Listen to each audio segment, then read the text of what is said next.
On the 29th of April, 1965, shortly after 1 o'clock in the morning, a burglar alarm rang at the Natural History Museum, Cromwell Road. And when the assistant superintendent went to the mineral gallery, he found that a pane of glass was missing from a window and that a diamond, known as the Colenso diamond, had been stolen. A precious stone valued at between 7,000 and 10,000 pounds. Some 6 months passed by, the thief never having been traced, the diamond never having been recovered, and indeed not yet recovered, until on the 2nd of November, the police saw this defendant.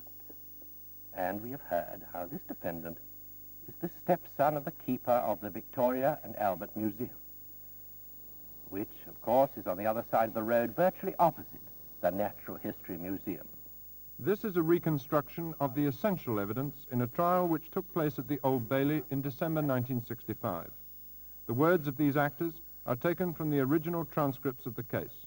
The man in the dock was David John Knight, a 24-year-old window cleaner with no previous prison sentences. This week, the government are considering the proposals of the Criminal Law Revision Committee, which recommends greatly increased powers for the police in securing convictions. A draft bill to turn these proposals into law is already prepared, and it may well be passed in the next session of Parliament. But before that, Weldon Action believes the Home Secretary might want to re-examine the case of David Knight and the Colenso diamond. Tonight's program contains not only reconstruction. We shall also hear from the real David Knight and his mother and stepfather. The story begins not with the diamond robbery, but with the disappearance of 4 ornamental lamps from the Lord Mayor's coach. Well, I got drunk one night with a pal of mine, and we came out of the pub, and across the road was this big car showrooms, and in it was all light, was this lovely coach with these lamps on it, and I just went in the basement, pissed, took these coach lamps off, took them home and put them under a friend of mine's bed, and you know, forgot about them because we couldn't think how to get rid of them again after that, and they lay there for a couple of weeks. And the next thing I knew was the police were ringing our bell, asking to see me, saying that a friend of mine had made a statement. Knight's visitors were from Scotland Yard's flying squad. The subsequent trial was to be decided solely on who was telling the truth about this meeting. This is the actual room in which it happened. This is the police version of what happened, enacted word for word from their evidence at the Old Bailey. What are you looking for? Knight agrees he said that. He agrees he also said the following. Look, you're not entitled to do that. You haven't got a warrant. From here on, he disagrees with the police version. Did you continue to search? Yes, sir. Again, did Sergeant Smith say, we are going to do a thorough search? Yes. What did the accused say? The accused replied, All right. All right, do that. But please don't upset the old man because he's been very ill. we continued to search. What did he say then?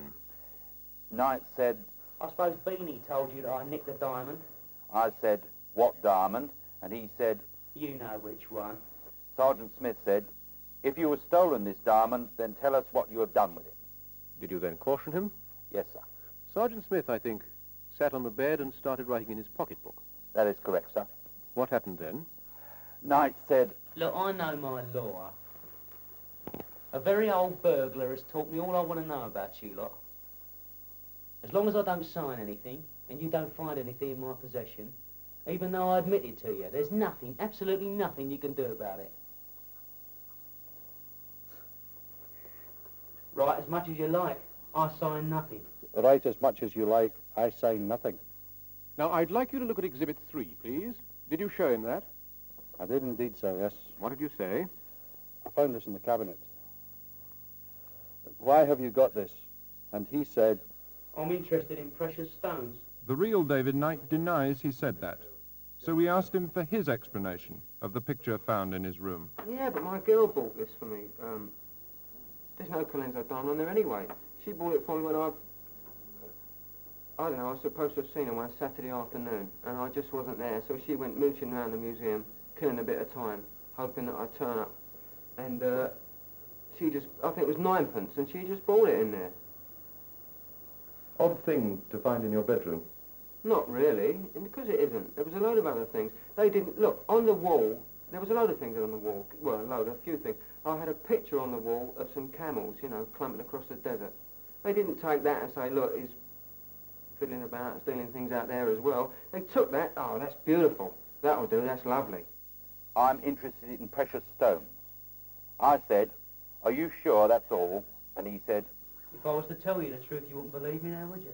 I said, if there is something you want to tell us, do so by all means. And Knight said, Right. I have to stop him to make my note complete. I nicked the diamond. The Colenso diamond, it's called, for your information. Colenso.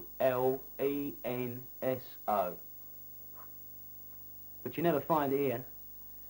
It's gone to Denmark, for your information. But you will never find it here. It has gone. Gone to Denmark, for your information. I said, is that the truth? And Knight replied, Every word of it. There's nothing you can do about it.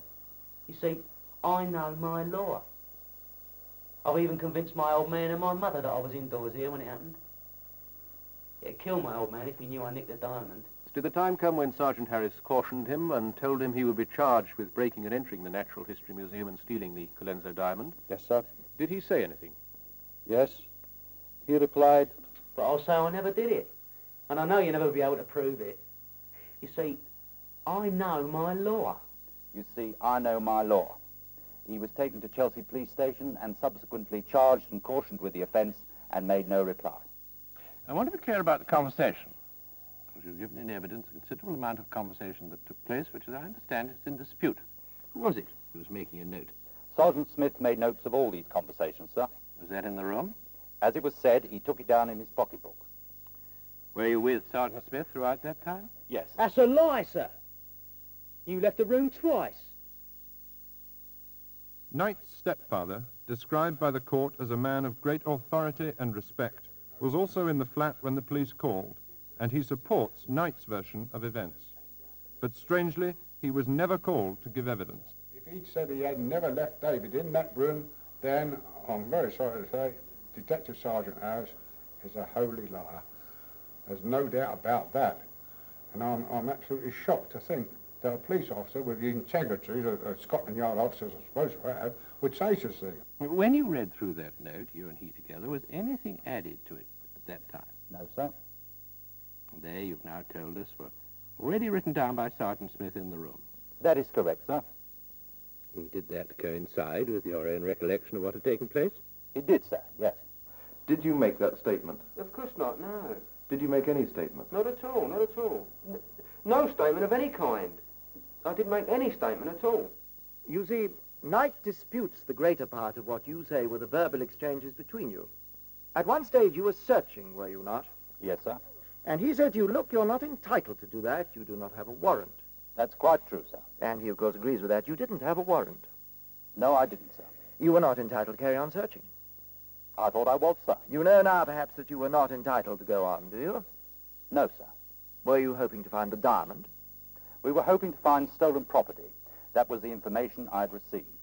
There was no fingerprints, I wasn't seen in the vicinity, nothing at all. Just an alleged conversation, which I was supposed to have had with these two policemen, which they must have stolen from Edgar Wallace, because it was so corny and so stupid. And probably because I had long hair, I wasn't very articulate, I wasn't very intelligent. Needless to say, I'm not all that now. But, oh, it do. He's a window cleaner. I must be able to hang out of windows and do soppy little things like that. Oh, beautiful, beautiful. It'd do him.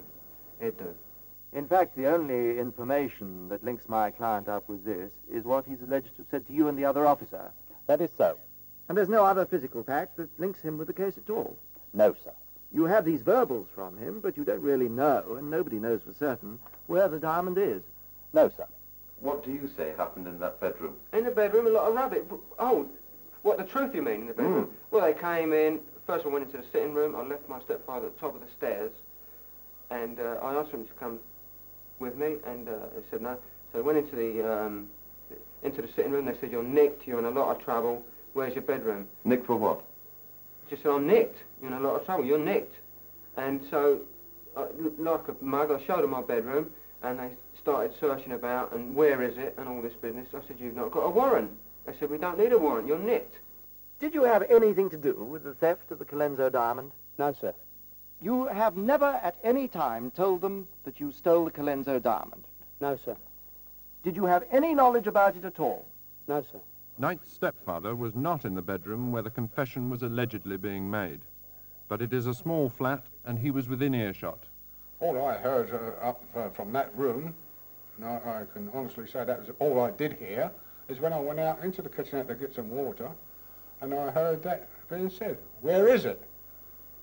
Very, very, rough voice.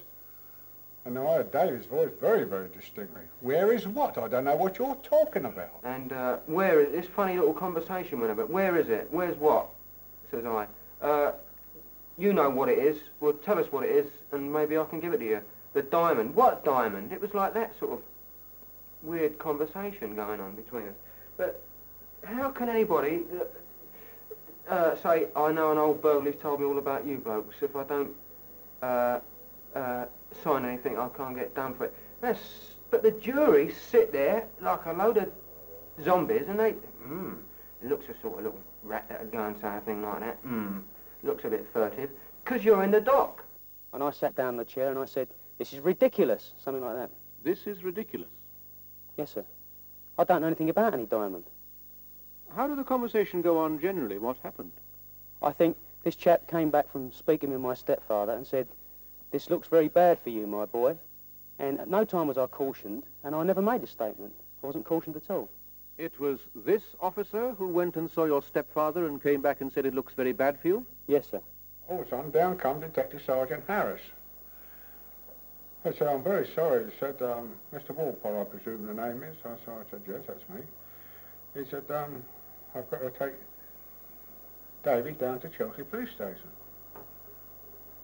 I said, whatever for? He says, for stealing the 4 Lord Mayor's lamps off the coach.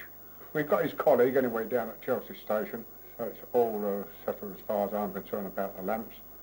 Oh, he said, there's another thing we were inquiring about too. He said, while we're here. I said, what's that? He said, about the diamond that was stolen in this museum. I said, what? Diamond stolen in this museum? I said, I'm the chief warder of this museum. If any diamond had been stolen in this museum, I said, I would have known all about it. So he looked at me and he sort of face flushed a little bit. So I said, no, there's no diamond been stolen in this museum. Oh, yes, I said, no. I said, there's no diamond been stolen in this museum. Matter of fact, I said, I'm thinking back, myself. I said, it was a diamond stolen in a museum. I said, it wasn't this museum, it's the Natural History Museum. But I said, that was some months ago. Anyway, I said, what was the name of the diamond anyway? So he couldn't tell me. So I said, wait a minute. Famous diamond, yeah. Oh, I said, it was the Colenso diamond. Oh, he said, that's it. The Colenso diamond, that's it. So I said, oh. I said, well, that's nothing to do with David or this museum, is it? So he said, sorry, he said, he was seen in the area. Oh, I said, was he? I said, naturally enough, he was seen in the area. He lives in the area. He lives here. One aspect of the case the detectives admitted in court they had not investigated was just how Knight could have got out to commit the crime. David Knight lived with his stepfather in the precincts of the Victoria and Albert Museum, surrounded by walls and high railings. It was accepted by the court that on the night of the crime, Knight watched television with his stepbrother and was in bed at 11:30. If he'd wanted to get out later, he would first have had to break out of the Victoria and Albert security system. The one possible exit, this gate, was locked and had an all-night guard. Then, to break into the security system of the Natural History Museum, he would have had to cross Exhibition Road, get over some low railings into the grounds, climb a 40-foot drain pipe, cross a roof, saw through 2 heavy iron bars, break a window, into the mineral gallery and force the case. The Colenso diamond was stolen shortly after 1 o'clock in the morning on the 29th of April 1965. If David Knight did it, he had an extra problem. Getting back home again unnoticed, slipping for the second time that night through the security system of the Victoria and Albert Museum. What I'm suggesting on behalf of the Crown is that you are a young thief. Well, you're entitled to suggest that, I suppose. You've called me odd as well. You might as well call me a thief. Both these officers, as the jury have heard, and I'm not going into it in detail, have said that you were perhaps rather cocky where you were confessing about having stolen this diamond. Is there not a single word of truth in what they've said about that? About the confession, no. Now, I'd like you to listen very carefully. Do you know of any reason, and I don't want you to guess, why these two officers should have said all these terrible things to the jury? No, sir. You're David's mother. I am. A mother is always bound to believe her son is innocent. No, I will say this. David is not an angel. David has done lots of things that have not been approved by me in the past. But this, I would stake my life that my son is innocent of the Colenso diamond. And I will come to confrontation with anybody in this world. The thief of the Colenso diamond is walking about now. You say your son isn't an angel. Right. He's done other things that he shouldn't have done. Right. What were they? Well, the lamps that involved in this stupidity of the lamps, had not the lamps been taken, then this thing would never evolved. Then there was a stupid thing of getting involved with a car, which he no business to have done because he had his own car standing outside in the road. Now, they've been stupid things, drinks in, wits are out. And this is what's been the cause of my boy's downfall. But, there again, I will stake my life that my son, at no time whatsoever, knows anything at all about the Colenso diamond. The question you have to decide is as to whether these officers are simply telling a complete and utter lie from beginning to end, in effect backed by a fabricated note, or whether they're telling you the truth. If, of course, you think that these officers are fabricating the whole of this case, or if you think they may be fabricating the whole of this case, then, of course, it is your duty to find the defendant not guilty. If, on the whole of the evidence, you come to the conclusion that that cannot be so, then you may feel that you are left with no alternative but to convict on the defendant's own admission. This theft, for theft there certainly was committed by an agile man, by someone who presumably knew his way about the Natural History Museum, and clearly by someone who knew something about diamonds. Because out of all the stones in that gallery, there was only one the thief was interested in. And it so happens that this defendant does, in fact, fit, you may think, all three of these requirements. He's a young man, employed as a window cleaner. He lives in a museum immediately opposite the one that was burgled. And he lives in what must be an atmosphere of precious things. And he has in his possession a pamphlet showing pictures of precious stones. The jury was out for just over an hour. Their verdict was unanimous. David John Knight, you have been found guilty by the jury, and indeed, in my view, they had no alternative on the evidence, of quite deliberately stealing this valuable diamond. Not only has it been stolen, but it has never been recovered. You are only 24 years of age, and although you have no serious previous convictions, you have been before the courts 3 times, and no court could do anything but take a serious view of this offense. Were it not for your age, the sentence I would pass upon you would be considerably longer. As it is, you will go to prison for 3 years.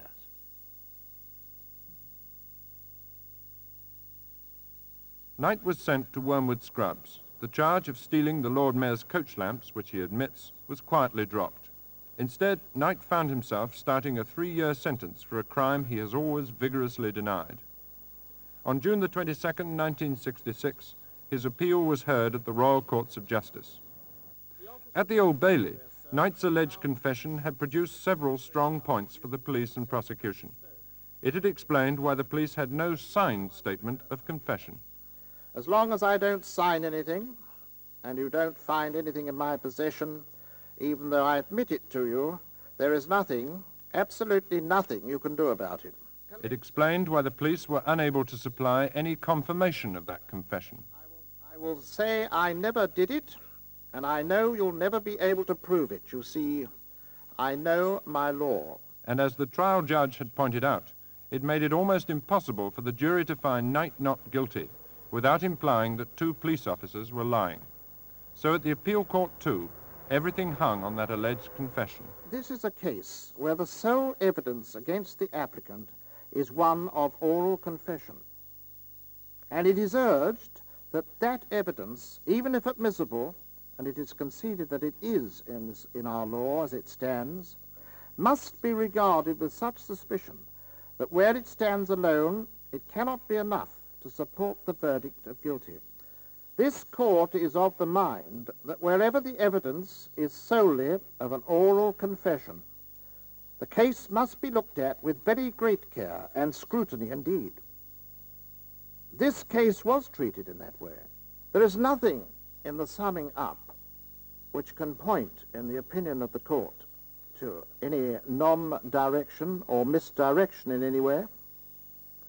The question as to the truth or fabrication of the confession was left to the jury quite properly, and the jury determined that question with their verdict of guilty. There is nothing this court can see which justifies any interference with that verdict, and the application for leave to appeal is refused. Didn't you get the feeling that you had fought and lost and that you might as well give up? Never, no, not at all, not at all. I didn't steal the diamond, and that's all there is to it. What do you hope to achieve in your fight to clear his name? My son's name cleared of the theft of the diamond. That's what I want. Do you want a public inquiry? Definitely. And I think the Home Office and all the powers that be should open it up.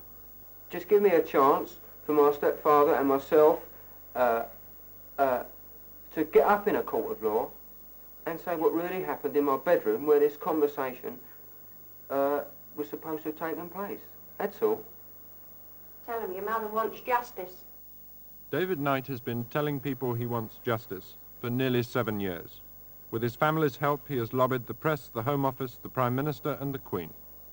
4 years ago, when he was released from jail, David Knight came to World in Action. We investigated his case and found that he'd been involved in various petty offences, which he admits. But whether or not he stole the Colenso diamond, which he has always denied, balanced for us like the jury on one question. Who do you believe, David Knight or 2 police officers who had sworn on oath that he had confessed to the crime?